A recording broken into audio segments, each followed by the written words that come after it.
Hello friends, तो आज की इस वीडियो में हम देखने वाले हैं क्लास 8 एनसीईआरटी हिस्ट्री का फर्स्ट चैप्टर। बहुत सारे कमेंट आए थे कि मैम क्लास 8 की एनसीईआरटी करवाइए, तो आज से मैंने स्टार्ट कर दी है। 8th क्लास की एनसीईआरटी में हमारे 10 चैप्टर है जो मैं जल्दी ही खत्म करवा दूंगी। आपको वीडियो ज्यादा से ज्यादा शेयर करनी है, जितने ज्यादा व्यूज आएगी, जितने ज्यादा कमेंट्स एंड वो शेयर होगी, उतनी ज्यादा मैं वीडियो जल्दी अपलोड कर दूंगी। फर्स्ट चैप्टर है हमारा 8th क्लास का कैसे, कब और कहाँ। सबसे पहले हम ये देख लेते हैं हम इसमें क्या क्या पढ़ने वाले हैं।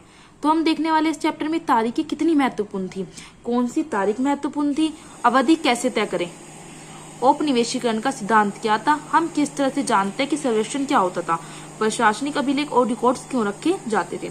इस चैप्टर में हम ये सब देखने वाले। चैप्टर बहुत ज्यादा छोटा है और जो 8th क्लास की आपकी हिस्ट्री की एनसीईआरटी है उसमें सब कुछ आधुनिक है, आधुनिक भारत के बारे में। तो चलिए स्टार्ट करते हैं कि तारीखें महत्वपूर्ण कितनी थी। कुछ प्रक्रियाएं जिनकी तिथि निश्चित नहीं हो सकती, मतलब कुछ ऐसे प्रोसेस थे जिनकी डेट फिक्स करना जरूरी नहीं था, इसीलिए इतिहास में हम इनका अध्ययन तिथि के अनुसार नहीं करते। फॉर एग्जाम्पल, जैसे ब्रिटिश शासन कब स्थापित हुआ ये किसी को नहीं पता है, ठीक है, बस पता है हम अंग्रेजों का शासन था। राष्ट्रीय आंदोलन किस दिन हुआ इसकी कोई तिथि निश्चित नहीं है। समाज में बदलाव आया किस दिन आया, कौन सी डेट को आया ये निश्चित नहीं है, बट हाँ पता है समाज में बदलाव आया।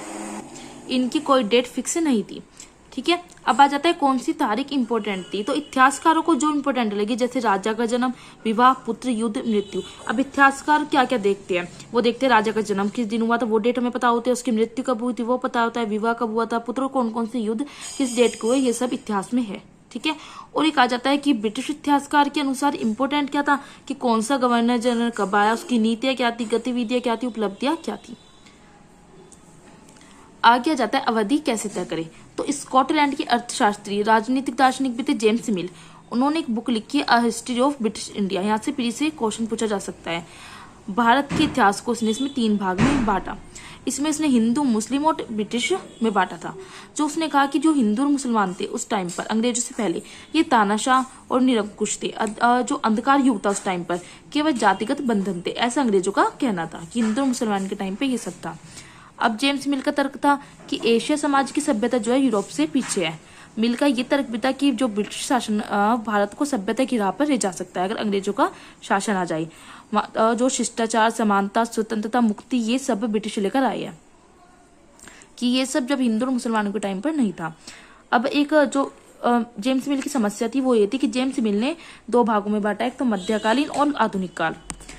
उसने कहा कि आधुनिक काल में कुछ चीजें एब्सेंट थी, जैसे मध्यकाल में कुछ चीजें एब्सेंट थी, जैसे आधुनिक काल में विज्ञान, कला, तर्क, संस्कृति, लोकतंत्र, समानता, मुक्ति, ये सब है, बट मध्यकाल में सब एब्सेंट था।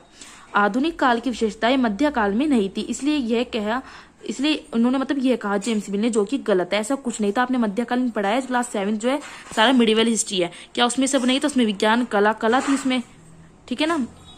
चोलकालिक सभ्यता थी, जैसे हमने मूर्तियां देखी, संस्कृति भी थी, लोकतंत्र, समानता, मुक्ति सब था। तो ये सब गलत है, जो मिल का तर्क था। आपको याद रखना a history of British India इन्होंने बुक लिखी थी। आगे आ जाता है वास्तव में अंग्रेजों का शासन कैसा था। ना स्वतंत्रता थी उस टाइम, ना समानता, ना न्याय, ना मुक्ति, ना आर्थिक विकास और प्रगति। इतिहासकार इस युग को क्या कहते हैं? औपनिवेशीकरण कहते हैं। औपनिवेशीकरण होता क्या है? औपनिवेशीकरण होता है कि जब एक देश दूसरे देश के दबदबे में परिवर्तन कर दे। परिवर्तन किस चीज में आना चाहिए? राजनीतिक, आर्थिक, सामाजिक और संस्कृति। तो उसे कहते हैं औपनिवेशीकरण। ये इंपॉर्टेंट है। 250 साल का इतिहास लिखने के लिए इतिहासकार स्त्रोतों का इस्तेमाल करते हैं। कौन कौन से? अभिलेख का करते हैं, सर्वेक्षण का करते हैं और रिकॉर्ड्स का करते हैं। अंग्रेजी शासन जो है इसमें सरकारी रिकॉर्ड्स थे, कुछ इतिहासकारों का साधन था ये, जो इतिहासकारों के बारे में जानने का। 19वीं सदी में दस्तावेजों की नकल बनाई थी। नकल बनाने वालों को क्या कहते हैं? खुशनवीसी कहते हैं या सुलेखनवीस कहते हैं। अगर बात करें प्रथम गवर्नर जनरल कौन था, तो वो था वॉरेन हेस्टिंग्स, जो 1773 में बना था। और आखिरी कौन था? Lord Mountbatten. ब्रिटेन की शैली की बात, ब्रिटेन की रानी की बात की, ब्रिटेन की रानी विक्टोरिया का तीसरा बेटा कौन था? ऑर्थर को जो है ड्यूक ऑफ कर्नाटक की उपाधि मिली थी। भारतीय राष्ट्रीय अभिलेखागार की बात की तो 1920 के दशक में बनाया गया था। बात करते हैं हिंदुस्तान टाइम्स 22 मार्च 1946। ये क्या है? ये एक न्यूज़पेपर है, अखबार का नाम। यहाँ 1946 में हुई पुलिस की एक हड़ताल की खबर दी गई। जो दिल्ली पुलिस वाले थे उन्होंने उनका वेतन कम था और पुलिस लाइन बावर्ची खाने में जो घटिया खाने को इनकार कर दिया था। उन्होंने कहा यहाँ से अच्छा खाना तो जानवरों को दिया जाता है, तो उन्होंने हड़ताल कर दी थी। तो ये जो है न्यूज़पेपर में न्यूज़ आई थी, ठीक है। इसका वर्णन जो है बुक में दे रखा है। अंग्रेजों ने सरकारी दस्तावेज सुरक्षित रखे, कैसे रखे? सभी शासकीय संस्थानों में अभिलेख बनवाई, तहसील के दफ्तर, कमिश्नर के दफ्तर, सभी के लिए कक्ष बनवाए उन्होंने, अभिलेखागार और संग्रहालय जैसे संस्थान उन्होंने स्थापित किए। 19वीं सदी देश का नक्शा तैयार के लिए जो है बड़े सर्वेक्षण किए गए थे। गांव में राजस्व सर्वेक्षण किया गया था। सर्वेक्षण कैसा था, कैसे किया था? धरती की सतह पर मिट्टी की गुणवत्ता जांची थी, पेड़ पौधों, जीव जंतु, फसलों का उन्होंने पता लगाया था। हर 10 साल में जनगणना हुई। इसके जरिए भारत के प्रांतों में लोगों की संख्या देखी गई, उनकी जाति देखी गई, इलाके, व्यवसाय की जानकारी प्राप्त की गई। तो ये चैप्टर खत्म हो जाता है। जैसे मैंने कहा बहुत ही छोटा चैप्टर था, ठीक है। तो आपको क्या करना है, सबसे पहले आपको चैप्टर रीड करना है एनसीईआरटी की बुक से। रीड करने के बाद आपको हाईलाइट करने हैं जो आपको इंपोर्टेंट लाइन लगती है, पॉइंट लगता है कोई भी। उसके बाद आपको वीडियो देखनी है, अब ये नोट्स बनाने हैं। और अगर आपको लगता है कि नहीं चैप्टर में 1-2 लाइन और इंपोर्टेंट है जो आपको पता होनी चाहिए कोई डेट, तो वो आप नोट कर सकते हो अपने नोट्स में, ठीक है।